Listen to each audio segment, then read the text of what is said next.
Latest updates ఎప్పటికప్పుడు పొందడానికి big TV WhatsApp channel follow అవ్వండి. లింక్ డిస్క్రిప్షన్ లో ఉంది. కరీంనగర్ కార్పొరేషన్ పై కమలం జెండా ఎగురవేసేందుకు కాషాయ నేతలు ఇప్పటి నుంచే గ్రౌండ్ వర్క్ మొదలుపెట్టారంట. కేంద్ర హోంశాఖ సహాయ మంత్రి బండి సంజయ్ ఈ ఎన్నికలను అత్యంత ప్రతిష్టాత్మకంగా తీసుకున్నారంట.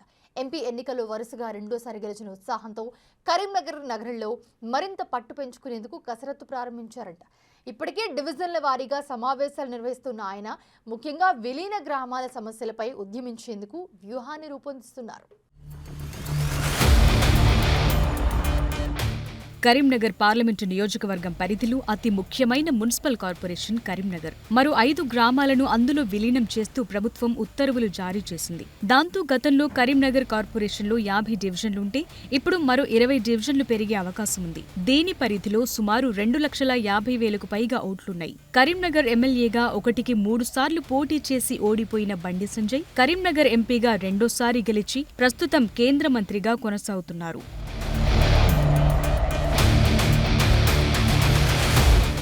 కరీంనగర్ అసెంబ్లీ సెగ్మెంట్లో బండి సంజయ్కి మాజీ మంత్రి బీఆర్ఎస్ నేత గంగుల కమలాకర్ ఎప్పటికప్పుడు చెక్ పెడుతూనే వస్తున్నారు. ఆ క్రమంలో కార్పొరేషన్లో గెలుపు బండి సంజయ్కి అత్యంత కీలకంగా మారింది. మరో నెల రోజుల్లో మున్సిపల్ గడువు ముగియనుంది. సమయం ప్రకారం ఎన్నికలు నిర్వహిస్తే మార్చిలోపు ఎన్నికలుండే అవకాశం ఉంది. సంజయ్ ఇప్పటి నుంచే స్థానిక సంస్థల ఎన్నికలపై ఫోకస్ పెట్టి డివిజన్ల వారీగా సమావేశాలు నిర్వహిస్తున్నారు. గత కరీంనగర్ కార్పొరేషన్ ఎన్నికల్లో బీజేపీ 13 చోట్ల విజయం సాధించింది. మిగతా డివిజన్లు కూడా గట్టి పోటీ ఇచ్చింది.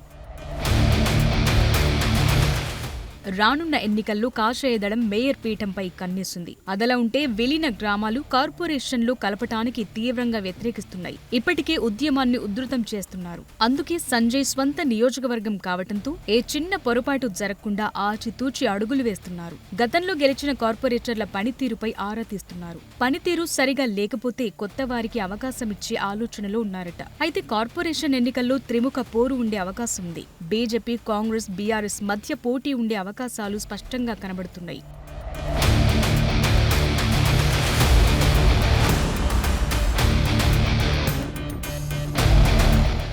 మొన్నటి అసెంబ్లీ ఎన్నికల్లో కరీంనగర్ నియోజకవర్గంలో బీఆర్ఎస్ విజయం సాధించింది. అంతేకాకుండా 2 సార్లు మేయర్ సీట్ను కైవసం చేసుకుంది. ఇప్పుడు కాంగ్రెస్ అధికారంలో ఉండడంతో కొంతమంది బీఆర్ఎస్ కార్పొరేటర్లు కాంగ్రెస్ కండువా కప్పుకున్నారు. అయితే సంజయ్ కేంద్ర మంత్రిగా ఉండడంతో పాటు కరీంనగర్ కు స్మార్ట్ సిటీ హోదా తీసుకురావటం ఆయనకు ప్లస్ పాయింట్ గా మారింది. కేంద్రం ఇచ్చిన నిధులతోనే నగరం అభివృద్ధి చెందుతోందనే విషయాన్ని ప్రజలకు వివరిస్తూ క్యాడర్తో విస్తృతంగా ప్రచారం చేయిస్తున్నారు. కేంద్రం నుంచి అధికంగా నిధులు తీసుకొస్తానని హామీ ఇస్తున్నారు.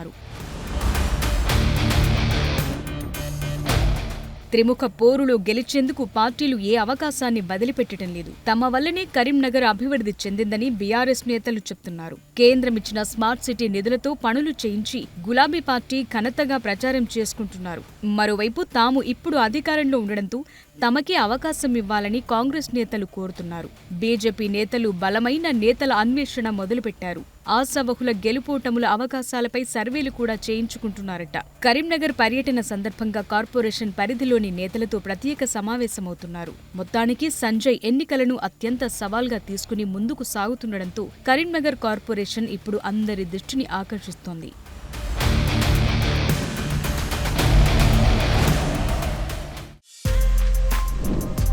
For more videos like this, subscribe Big TV channel.